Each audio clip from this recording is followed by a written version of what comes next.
ಈಗ ಬರ್ತಿದ್ದಾರೆ, ನಾನು ಬರೋದು ಬೇಡ ಅಂತ ಹೇಳಲ್ಲ. ಇವರು ಆಹ್ವಾನ ಕೊಟ್ಟರು, ಅವ್ರು ಬರ್ತಾ ಇದ್ದಾರೆ. ಆದರೆ ಅವ್ರನ್ನ ಸಂಭ್ರಮ ಮಾಡಿ ವಿಜೃಂಭಣೆ ಮಾಡ್ಕೊಂಡು ಕರ್ಕೊಂಡು ಬರಬೇಕಾದ ಅವಶ್ಯಕತೆ ಇಲ್ಲ. ಬರಲಿ, ಅವ್ರ ಜೊತೆ ಕೂತು ಚರ್ಚೆ ಮಾಡಿ.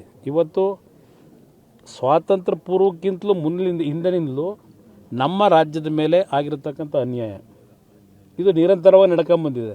ನಮ್ಮ ರಾಜ್ಯದ ರೈತರು ಸಂಕಷ್ಟಕ್ಕೊಳಗಾಗಿದ್ದಾರೆ.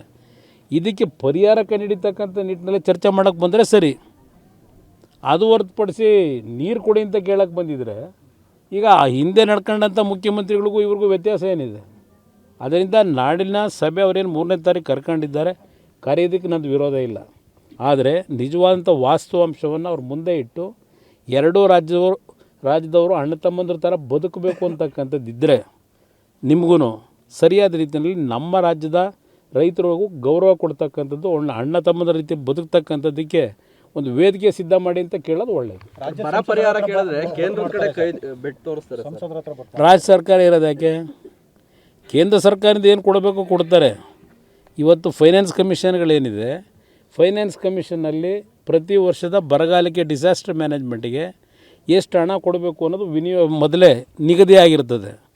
ಅದರ ಆಧಾರದ ಮೇಲೆ ನೀವು ಮಾಹಿತಿ ಕೊಟ್ಟರೆ ಇಲ್ಲಿ ಇರ್ತಕ್ಕಂಥ ಪರಿಸ್ಥಿತಿಗಳು, ಈ ಬರದ ಹಿನ್ನೆಲೆಯಲ್ಲಿ ನಮ್ಮ ರಾಜ್ಯದಲ್ಲಿ ಆಗಿರ್ತಕ್ಕಂಥ ಸಮಸ್ಯೆಗಳನ್ನು ತೆಗೆದುಕೊಂಡು ಕೇಂದ್ರ ಸರ್ಕಾರದ ಮುಂದೆ ಕೊಟ್ಟಾಗ ಅವ್ರಿಗೆ ಏನು ಕೊಡಬೇಕು ಕೊಡ್ತಾರೆ. ಈಗ ಫೈನಾನ್ಸ್ ಕಮಿಷನಲ್ಲಿ ಏನು ತೀರ್ಮಾನಗಳಾಗಿರ್ತೋ ಕೊಡ್ತಾರೆ.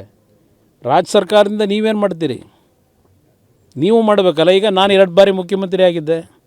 18ರಲ್ಲಿ ಈ ಕೊಡಗಲ್ಲಿ ಮಳೆಯಾಗಿ ಮನೆಗಳು ಕುಸ್ತೋದ್ವಲ್ಲ, ನಾನು ಕೇಂದ್ರ ಸರ್ಕಾರಕ್ಕೆ ಅರ್ಜಿ ಹಾಕೊಂಡು ಕೂತಿದ್ನ.